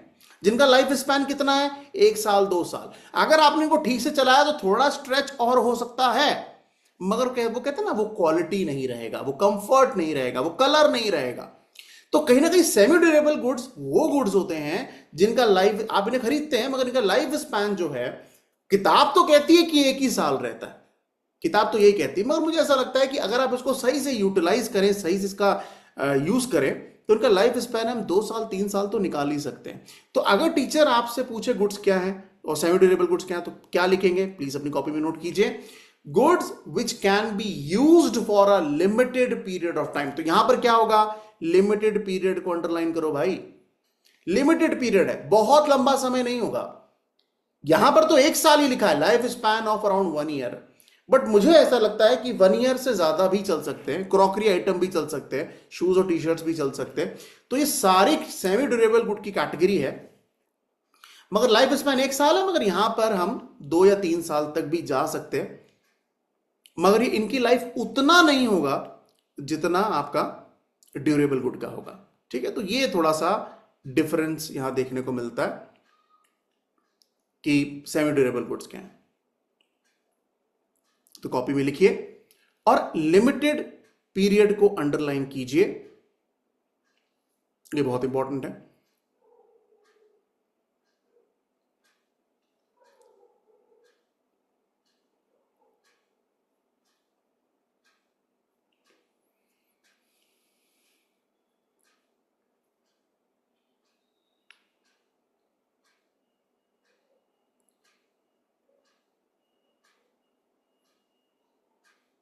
डन, लिख लिया, ओके चलिए। तो यहां पर हमने पढ़ा कि ड्यूरेबल और सेमी ड्यूरेबल दो तरीके के गुड्स हैं और उनके बीच में थोड़ा सा डिफरेंस है, सेम नहीं है। ठीक है, आगे बढ़ते हैं। अब बात करते हैं तीसरी कैटेगरी की। अब थर्ड कैटेगरी क्या आता है, देखिए पहली कैटेगरी क्या था, ड्यूरेबल गुड, दूसरी कैटेगरी क्या था, सेमी ड्यूरेबल गुड, और तीसरी कैटेगरी क्या होगा, प्लीज कॉपी में लिखिए, इसका नाम होगा नॉन ड्यूरेबल गुड्स। तीसरी कैटेगरी आएगी जिनको हम कहेंगे नॉन ड्यूरेबल गुड्स। अब यहां पर एक चीज बहुत इंपॉर्टेंट है, और वो ये है कि ज्यादातर जो क्वेश्चन है नेशनल इनकम पे जब फ्रेम होते हैं, तो उसमें या तो आपसे ड्यूरेबल गुड के बारे में बहुत ज्यादा पूछा जाता है, या तो आपसे नॉन ड्यूरेबल गुड्स के बारे में ज्यादा पूछा जाता है। सेमी ड्यूरेबल गुड पे उतने सवाल नहीं आते, ठीक है, और ज्यादातर सवाल या तो ड्यूरेबल गुड पे आते हैं या फिर नॉन ड्यूरेबल गुड पे आते हैं। ठीक है, अब नॉन ड्यूरेबल गुड होता क्या है, क्योंकि गुड है तो छू सकते, देख सकते, पकड़ सकते, मतलब टेंजिबल आइटम तो होगा ही, और नीड और वांट को सेटिस्फाई भी करेगा। तो अगर नॉन ड्यूरेबल गुड क्या, अब लेट सपोज हम एग्जांपल से समझते हैं, जो मैं कह रहा हूं उसमें कोई सच्चाई नहीं है, जस्ट एग्जांपल है, समझने की कोशिश कीजिएगा। आई बिलीव उसके बाद आप कभी नहीं भूलेंगे कि नॉन ड्यूरेबल गुड्स क्या होते हैं, और भूलेंगे तो रिकॉर्डिंग चेक कर लेना। ठीक है, अब नॉन ड्यूरेबल गुड्स बेसिकली होता क्या है, नॉन ड्यूरेबल गुड्स का मतलब होता है, जैसे मान लो मैं एक दिन इशिका अरोड़ा जी के घर पे गया, ठीक है, मैं जो कह रहा हूं उसमें कोई सच्चाई नहीं है, जस्ट एन एग्जांपल। ठीक है, तो एक दिन मैं इशिका अरोड़ा जी के घर पे गया और इनकी मदर ने कहा, अरे नवनीत सर आए, इशिका जी चाय बनाइए। अब इशिका जी जो हैं वो चाय बनाने, ठीक है, किचन में गई। अब इशिका जी ने अपनी मम्मी से पूछा कि मम्मी दूध कहाँ रखा है। इशिका जी ने सवाल क्या पूछा कि मम्मी दूध कहाँ रखा है। ठीक है, मम्मी बोली, अरे वो दिवाली पे लाए थे ना तेरे पापा दूध, रखा तो है अलमारी में, ले आ। अब मैंने सुना दिवाली पे दूध आया था, ठीक है दिवाली पे, अब दिवाली के दूध की चाय बनेगी, वो भी होली के बाद। मैंने कहा अगर मैंने चाय पी ली ना तो मैं दुनिया में नहीं रहूंगा। मैं अपना मतलब सर पे पैर रख के जो भागा, मैंने कहा भाई मुझे इस दूध की चाय नहीं पीनी है। क्लियर, बाहर इशिका जी के पापा मिले। अब इशिका जी के पापा ने रोका, अरे सर कहाँ जा रहे हो, सर कहाँ जा रहे हो, भागे कहाँ जा रहे हो। मैंने कहा सर वो दिवाली के दूध की चाय पिला रहे हैं और अभी होली जा चुकी है सर, कैसे पॉसिबल है। अरे बोले, अरे छोड़ो मिश्रा जी, चलो हमारे साथ आपको पनीर खिलाते हैं। तो मैंने कहा चलो भाई, पनीर बटर मसाला खाने को मिलेगा, कुछ तो अच्छा होगा। भाई पनीर खाने गए तो उन्हें मम्मी ने पूछा कि पनीर बटर मसाला बनना है। अब पनीर बटर मसाला, उन्हें पापा जी पनीर कहाँ रखा है। पापा जी बोले, अरे वो लाए थे ना 6 महीने पहले। उसमें रखा हुआ है। मैंने कहा भाई साहब पनीर भी 6 महीने पहले आया था। तो इसका मतलब अगर आप देखें तो क्या हम पनीर को छू सकते हैं? यस। क्या हम पनीर को देख सकते हैं? यस। क्या हम पनीर को पकड़ सकते हैं? यस। और क्या वो हमारी नीड और वांट को सेटिस्फाई करता है? यस। मगर क्या पनीर को हम 6 महीने रख के खाते हैं? नहीं खाते। इसका मतलब भाई इनका लाइफ स्पैन तो 6 महीने नहीं है, 1 साल तो बहुत दूर की बात है। इनका लाइफ स्पैन 6 महीने, मतलब अब सवाल यह है कि सर अगर नॉन ड्यूरेबल गुड है तो इनका लाइफ स्पैन होगा कितना? सवाल यह है कि अगर सर नॉन ड्यूरेबल गुड है तो इनका लाइफ स्पैन होगा कितना? तो इसका आंसर है कि इनका लाइफ स्पैन इतना ही है कि आप इन्हें खरीदें और कंज्यूम कर लें। इनका लाइफ स्पैन कितना है? खरीदें और कंज्यूम कर लें। तो खरीदें और कंज्यूम कर लें, इसका मतलब क्या है? इसका मतलब होता है सिंगल एक्ट ऑफ कंजम्पशन। इसको जो की टर्म है वो क्या है? Single act of consumption. यानी कि ऐसे गुड्स जो आप खरीदें और कंज्यूम कर लें, इनको 6 महीना, 1 साल, 15 साल नहीं रखना। ऐसे गुड्स जिनको आप खरीदें और कंज्यूम कर लें, ऐसे गुड्स को क्या बोलेंगे? नॉन ड्यूरेबल गुड्स बोलेंगे। अब ये बात अगर स्कूल का टीचर पूछेगा तो हम कैसे लिखेंगे? ये रहा answer. Goods which are used up in a single act of consumption, यानी कि आपने खरीदा और खत्म, खरीदा और कंज्यूम कर लिया। तो पहली लाइन अपनी कॉपी में लिखिए और सिंगल एक्ट को और कंजम्पशन को अंडरलाइन कीजिए। मतलब मिल्क हो गया, ब्रेड हो गया, जैम हो गया, बटर हो गया, पनीर हो गया, ये हम रोजमर्रा की जिंदगी में यूज करते हैं। मगर आज के बाद आप जब भी पनीर खाएं, जब भी ब्रेड खाएं, प्लीज मेरी बात याद कर लेना, वो कौन सा गुड है? नॉन ड्यूरेबल गुड है। क्योंकि आप उसे खरीदें, और अगर आप उसका बेस्ट क्वालिटी लेना चाहते हैं तो मैं कहूंगा खरीदो और कंज्यूम कर लो, वो बेस्ट क्वालिटी आपको मिलेगा। ठीक है, आप उसको रखोगे नहीं, कहीं ऐसा नहीं कि 2-2 महीने, 1-1 महीने रख के खा रहे हैं। तो ये पहला पॉइंट अपनी कॉपी में लिखें। दूसरा देख के, not be used more than once. Obviously बात, अगर एक बार पनीर खा लिया तो दूसरी बार उस पनीर का यूज कैसे करेंगे? उल्टी करके बाहर तो नहीं निकालेंगे उस पनीर को। ठीक है, तो कि दोबारा यूज करें। तो इसलिए भैया अगर आपने इसको खा लिया या कंज्यूम कर लिया तो वो खत्म है ना, वहां उसने अपनी आइडेंटिटी खो दी थी। अब यहां पर एक बार एक बच्चे ने पूछा था मुझसे कि सर ब्रेड का समझ में आता है, दूध का समझ में आता है, पनीर का समझ में आता है कि सिंगल एक्ट ऑफ कंजम्पशन है सर, खत्म हो जाएगा, मगर सर जो पेपर है, क्योंकि एग्जाम्पल में पेपर भी लिखा हुआ है, ठीक है सर, पेपर कैसे नॉन ड्यूरेबल गुड हो सकता है? एक बार एक क्वेश्चन उस बच्चे ने पूछा मुझसे कि पेपर कैसे नॉन ड्यूरेबल गुड हो सकता है। तो उसका आंसर क्या है? उसका सिंपल आंसर है कि पेपर नॉन ड्यूरेबल इसलिए है क्योंकि अगर आपने पेपर के ऊपर पूरा कुछ लिख दिया तो क्या उस पेपर का दोबारा यूज आप कर पाओगे? नहीं कर पाओगे ना। जैसे लेट सपोज आपने जिस पेपर पे भी नोट्स लिखे अपने, तो इन नोट्स को के ऊपर मैं कहूं अगली क्लास में फिर इन्हीं के ऊपर लिखना तो पॉसिबल नहीं होगा ना। तो कहीं ना कहीं उसने आइडेंटिटी अपनी खो दी ना। इसीलिए पेपर को भी कौन सी कैटेगरी में डालेंगे? Non durable good. ठीक है, तो ये एक पॉइंट है। तो आप प्लीज इसको अपनी कॉपी में लिख लीजिए, सिंगल एक्ट ऑफ कंजम्पशन को अंडरलाइन कर लीजिए। ठीक है, तो ये बहुत इंपॉर्टेंट है। तो 3 तरीके के गुड्स आज हमने स्टडी किए, ड्यूरेबल, सेमी ड्यूरेबल और नॉन ड्यूरेबल, और गुड्स एंड सर्विसेज के बीच पे हमने डिफरेंस पढ़ा। ठीक है, डन। शर्मा जी लिख लिया, अरोड़ा जी लिख लिया, ओके चलिए आगे बढ़ते हैं। अब बात करते हैं सर्विसेज की। तो अगली हेडिंग लिखिए सर्विसेज। डेफिनेशन मत लिखिएगा क्योंकि आप डेफिनेशन बाय डिफॉल्ट लिख चुके हैं। अब मैं ये नहीं समझाऊंगा क्योंकि हम सर्विसेज पे बात कर चुके हैं। मैं कहूंगा एक बार आप फिर से पढ़ लें कि सर्विसेज होती क्या है।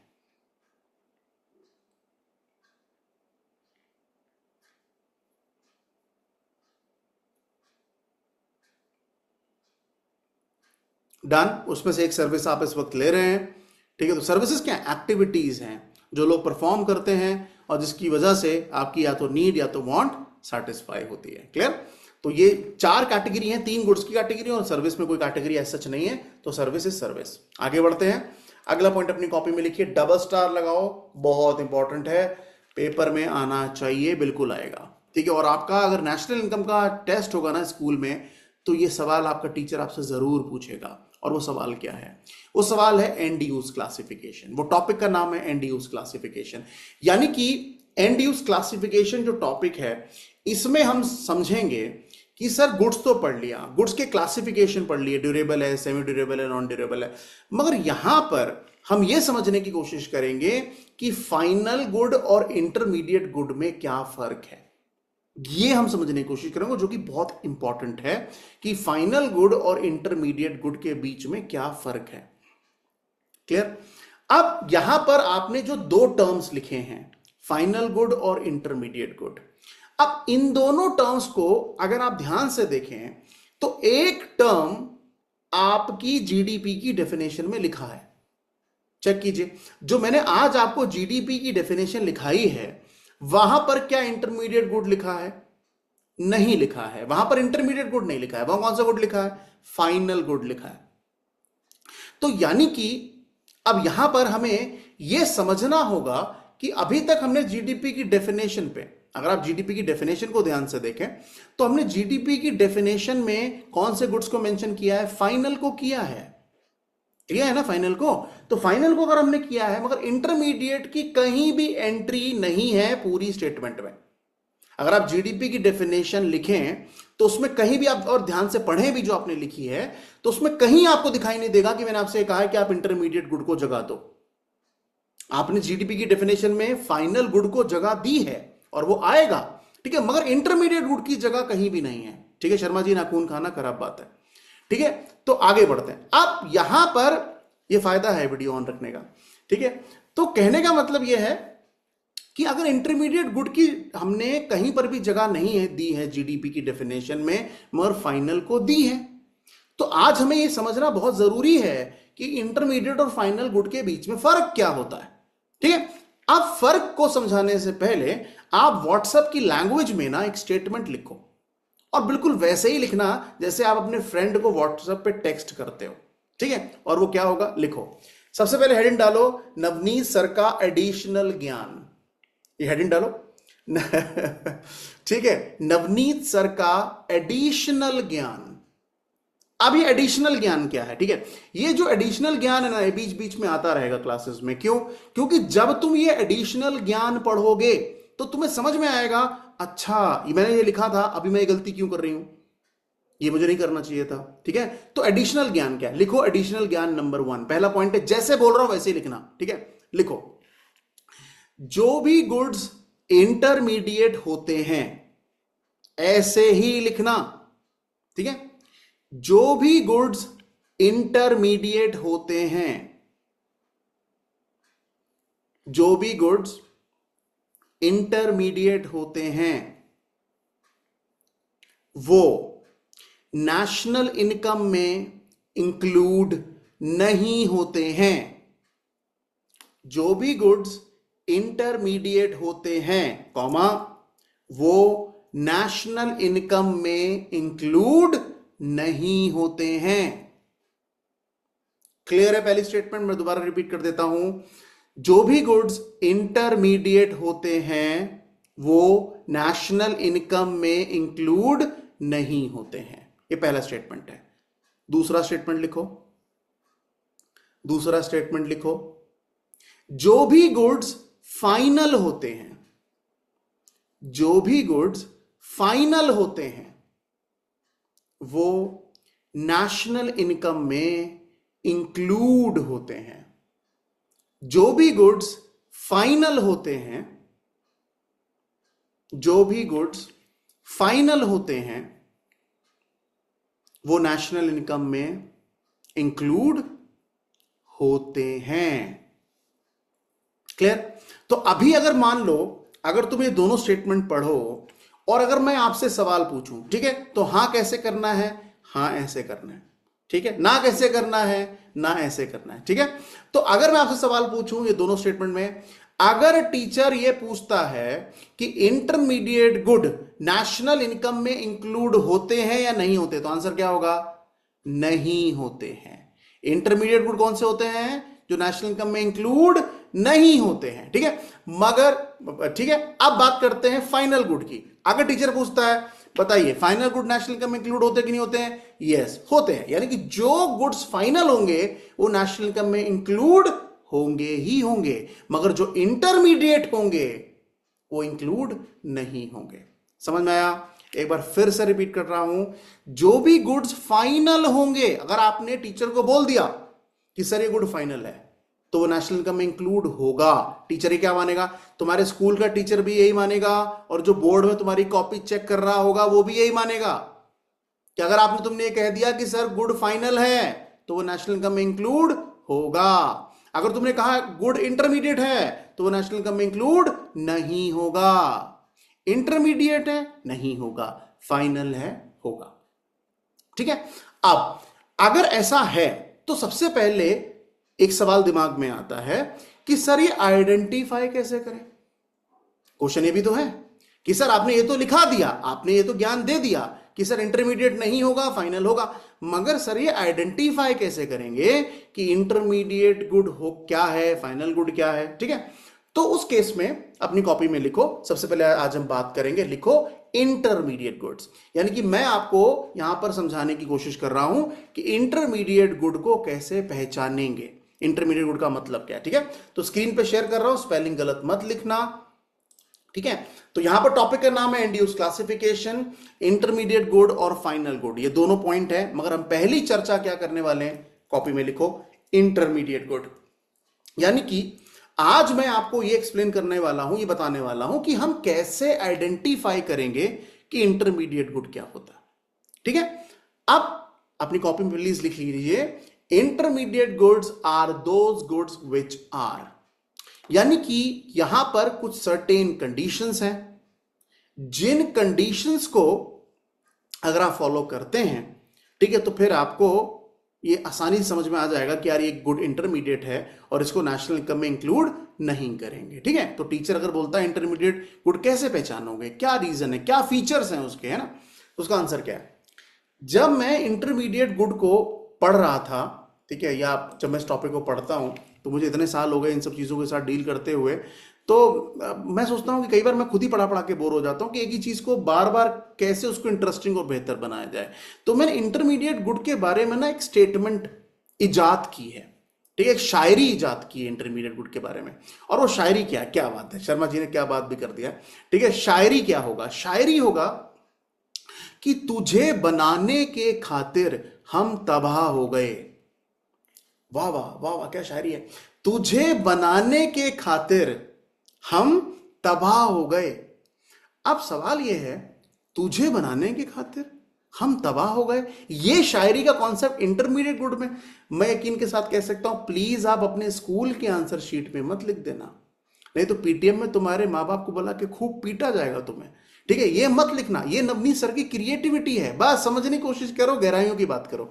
तो भैया अगर इंटरमीडिएट गुड की पहली कंडीशन क्या है? तुझे बनाने के खातिर हम तबाह हो गए।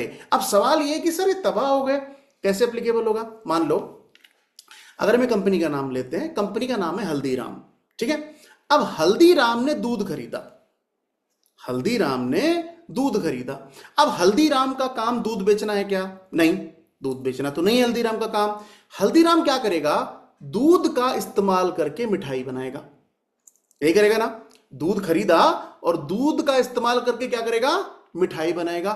तो दूध का इस्तेमाल करके मिठाई बनी है, तो दूध क्या हो गया? Used up. दूध क्या हो गया? Used up. यानी कि तुम्हें नहीं लगता कि अगर दूध बोल पाता तो दूध क्या कहता? ए मिठाई, तुझे बनाने के खातिर हम तबाह हो गए। ये कहता ना दूध, कि दूध मिठाई को देखकर क्या कहता कि ए मिठाई, तुझे बनाने के खातिर हम तबाह हो गए। अब अच्छा, ये बात चलो दूध कह सकता है, मान लो दूसरी कोई कंपनी है जो फर्नीचर बनाती है। अब फर्नीचर बनाने वाली जो कंपनी है वो क्या करेगी? मान लो उसने चेयर बनाई। अब उसने चेयर बनाई तो चेयर बनाने के लिए क्या चाहिए? लकड़ी चाहिए। अब लकड़ी चेयर को देखकर क्या कह रही है? लकड़ी चेयर को देख के क्या कह रही है? ए चेयर, तुझे बनाने के खातिर हम तबाह हो गए। लकड़ी क्या कह रही है चेयर को देखकर? तुझे बनाने के खातिर हम तबाह हो गए। तो ये जो शायरी है, इस शायरी का इंग्लिश वर्जन क्या है जो हम पेपर में लिख सकते हैं? वो है used up in the production process. क्या बोलेंगे उसको? Used up. और जब हम इसके फीचर को लिखेंगे ना यूज्ड अप, तो यूज्ड अप को अंडरलाइन करेंगे मेरे आंखों के तारों। अगर तुमने यूज्ड अप को अंडरलाइन कर दिया तो मैंने पहले क्या समझाया था, टीचर की नजर वहीं जाएगी और वो यूज्ड अप पढ़ेगा, और उसने अगर यूज्ड अप पढ़ लिया तो कहेगा बच्चे ने सही लिखा, सही लिखा, used up in the production process. ये फीचर है इंटरमीडिएट गुड का। तो यानी कि ऐसे गुड्स जो किसी दूसरे गुड्स को बनाने में यूज्ड अप हो गए तो वो गुड कौन से होंगे, इंटरमीडिएट होंगे। क्लियर है? तो अब इस बात को हम कैसे लिखेंगे मैं स्क्रीन पे शेयर करता हूं, आप उस स्टेटमेंट को एक बार ध्यान से देखिए, पढ़िए। पहली स्टेटमेंट लिखा है, intermediate goods are those goods which are, point number 1, either used up in the production process. तो ये अपनी कॉपी में लिखिए, either used up in the production process.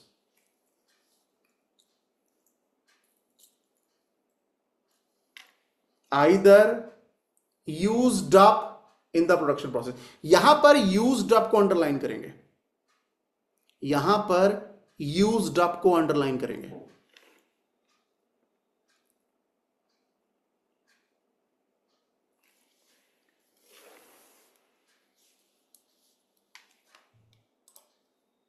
तो यानी कि अगर आप ध्यान से देखो तो इस डेफिनेशन में सबसे इंपॉर्टेंट कीवर्ड क्या है, यूज्ड अप। ये सबसे इंपॉर्टेंट है।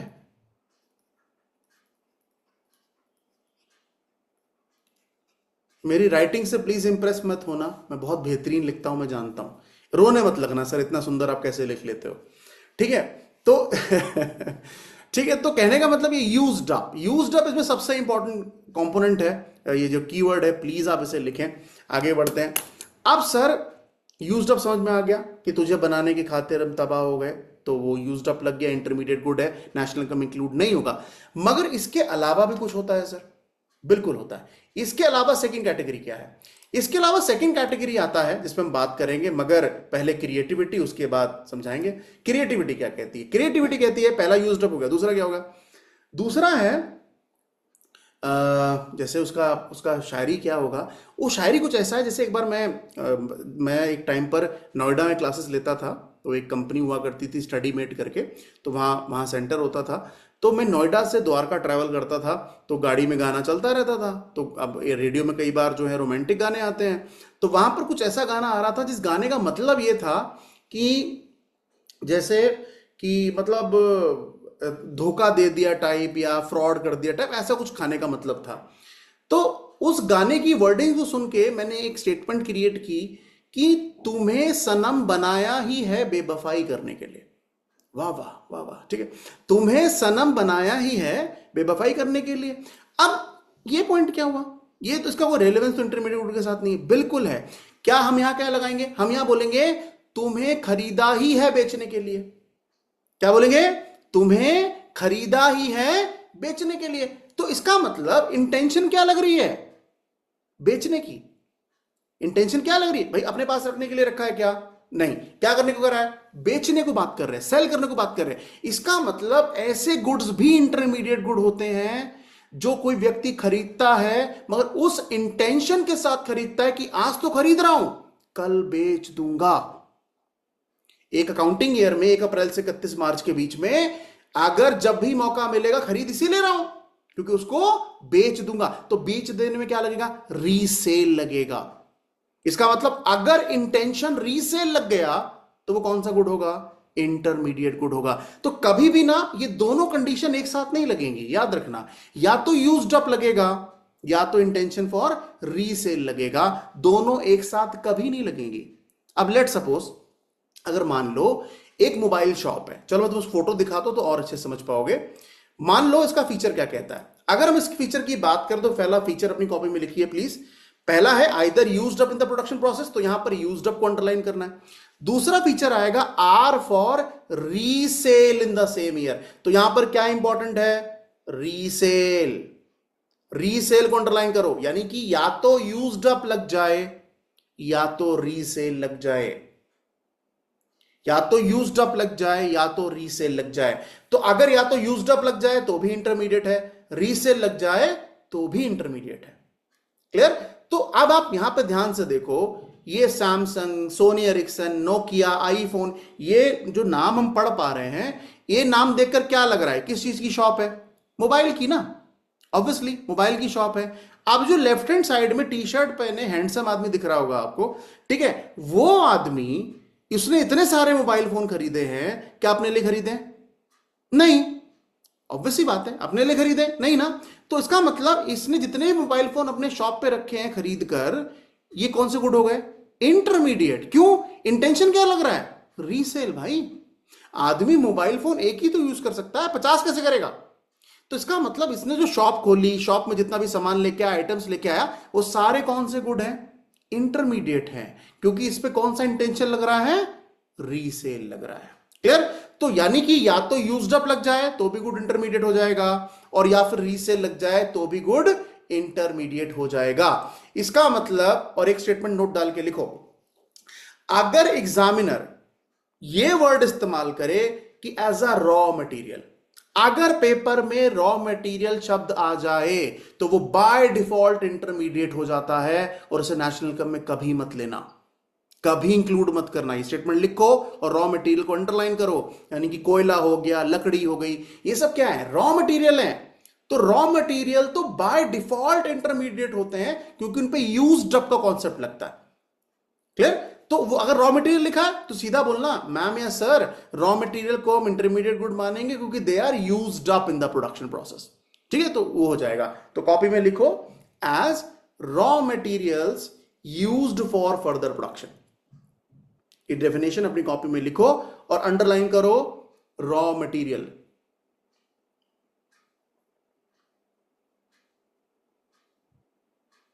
डन? अच्छे से नोट्स बनाओ, कोई जल्दी नहीं, आराम आराम से लिखो, क्योंकि ये नोट्स बहुत काम आते हैं। जब बच्चा मुझसे हर साल कहता है ना सर पेपर 2 दिन बाद है क्या करूं, मैं कहूंगा बेटा नोट्स पढ़, जो तूने लिखे थे वो बहुत जरूरी है।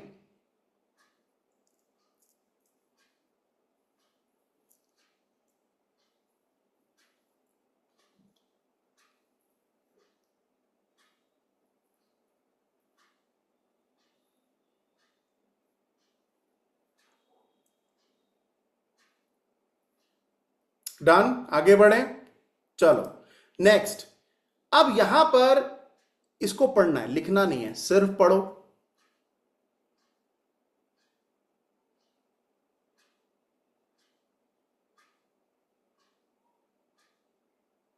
क्लियर है? अब यहां पर ध्यान से देखो, लेफ्ट हैंड साइड में जो चिकन शॉप है, चिकन शॉप पे जितना भी चिकन है वो कौन सा गुड है? इंटरमीडिएट है। इंटरमीडिएट है, मगर नॉन ड्यूरेबल भी है। तो यानी कि नॉन ड्यूरेबल गुड का एग्जांपल आपको स्क्रीन पे दिख रहा है। नॉन ड्यूरेबल गुड है मगर इंटरमीडिएट है, क्योंकि इंटेंशन क्या रख रहा है? रीसेल। ये सारे चिकन उन्होंने खुद खाने के लिए तो नहीं होंगे, ऑब्वियसली लिए होंगे। तो इसका मतलब इन्होंने जितने चिकन खरीदे हैं, ये सारे चिकन कौन से गुड में जाएंगे? इंटरमीडिएट। रीजन क्या लगाओगे? Intention for resale. तो यहां पे क्या लगेगा? Intention for resale. दूसरी तरफ क्या दिख रहा है? कार दिख रही है। कार कौन सा गुड है? ड्यूरेबल। ड्यूरेबल गुड तो है, मगर अब अभी कौन सा गुड हो गया? ये इंटरमीडिएट हो गया, क्योंकि कार पे क्या लगे रहा है? Intention for resale. तो यानी कि ड्यूरेबल गुड भी इंटरमीडिएट हो सकता है और नॉन ड्यूरेबल गुड भी इंटरमीडिएट हो सकता है। बस हमें यह फाइंड आउट करना है, कि भैया उस पे कौन सी कैटेगरी लगेगी, यूज्ड अप लगेगा या इंटेंशन फॉर रीसेल लगेगा। तो यहां पर दोनों में इंटेंशन फॉर रीसेल लग रहा है। अगली हेडिंग लिखिए फाइनल गुड्स। यानी कि फाइनल गुड्स क्या होते हैं? डेफिनेशन में लिखाया था कि फाइनल गुड्स को नेशनल इनकम में इंक्लूड करते हैं। फाइनल गुड को नेशनल इनकम इंक्लूड करते हैं, तो हेडिंग लिखिए फाइनल गुड्स क्या होता है। ठीक है, इस पे चर्चा हम करेंगे कि फाइनल गुड क्या होता है, मगर उससे पहले बहुत इंपॉर्टेंट देखिए, अब यहां पर जो भी आज हमने डिस्कस किया, जो भी टॉपिक आज हमने डिस्कस किया, इसकी रिकॉर्डिंग आपके ग्रुप पे अपलोड हो जाएगी। मतलब मैं आपको एक फॉर्मेट दूंगा जिसमें एक्सेल फाइल होगी, और जो जो क्लासेस हमने आज तक की हैं वो सब उसमें जाती जाएंगी। तो आपको क्या करना है, अगर आपको लगता है कि सर वो क्लास रह गई, वो मैंने नहीं देखी, मुझे डाउट रहा या फिर से देखना है, कुछ नहीं करना, एक्सेल फाइल पे जाना, वहां पर वो लिंक पे क्लिक करना, क्लास ओपन हो जाएगी। क्लियर है? और उस क्लास को जितनी मर्जी चाहे बार देखो। यानी कि अगर आपको लगता है कि सर मुझे पहली क्लास को 10 बार देखना है, तो 10 बार देखो, कौन मना कर रहा है? क्लियर है? क्योंकि the point is, offline class में यह प्रॉब्लम होता है कि वहां पर रिकॉर्ड नहीं कर सकते ना, है ना, क्योंकि अभी मुझे फिर दोबारा से रिवीजन कराना पड़ेगा। मगर जितना कंटेंट आज हमने पढ़ा है, ठीक है, इस कंटेंट को आप जितना मर्जी चाहें बार देख सकते हैं और जितना मर्जी चाहें बार अपने बार रिवाइज कर सकते हैं, ठीक है। तो आज के टॉपिक में मैंने जो कुछ भी पढ़ा है, शर्मा जी, अरोड़ा जी, उससे रिलेटेड कोई सवाल है तो पूछिए। दुनिया में 2 लोगों से झूठ नहीं बोलना चाहिए, इसलिए मैं दोबारा पूछ रहा हूं, क्योंकि आज जो हमने पढ़ा है ना, वो अब हम जिंदगी में कभी नहीं पढ़ेंगे, ठीक है। तो बताइए, जो कुछ भी आज हमने पढ़ा, अच्छा एक काम करो, उस पेज पे वापस जाओ जहां से हमने आज के नोट्स बनाने शुरू किए, ठीक है, जहां से हमने जीडीपी की डेफिनेशन लिखा। 2 मिनट मेरे सामने एक बार रिवाइज करो, पढ़ो कि क्या क्या हमने लिखा है, क्या क्या हमने उसमें मार्क किया है, उसका मतलब क्या है, क्योंकि अभी मैं सामने हूं, जो सवाल पूछ सकते हो पूछ लो। तो रिवाइज करो ईमानदारी से।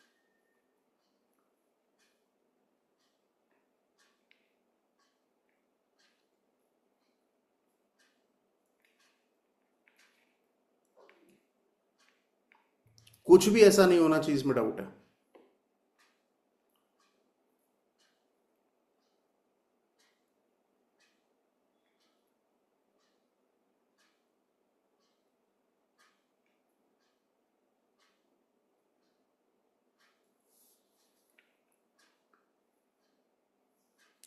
Done done done done, clear.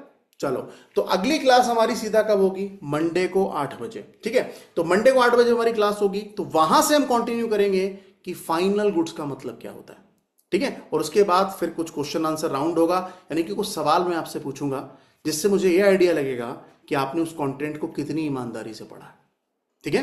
तो अब आपसे मेरी मुलाकात सीधा मंडे 8 बजे होगी।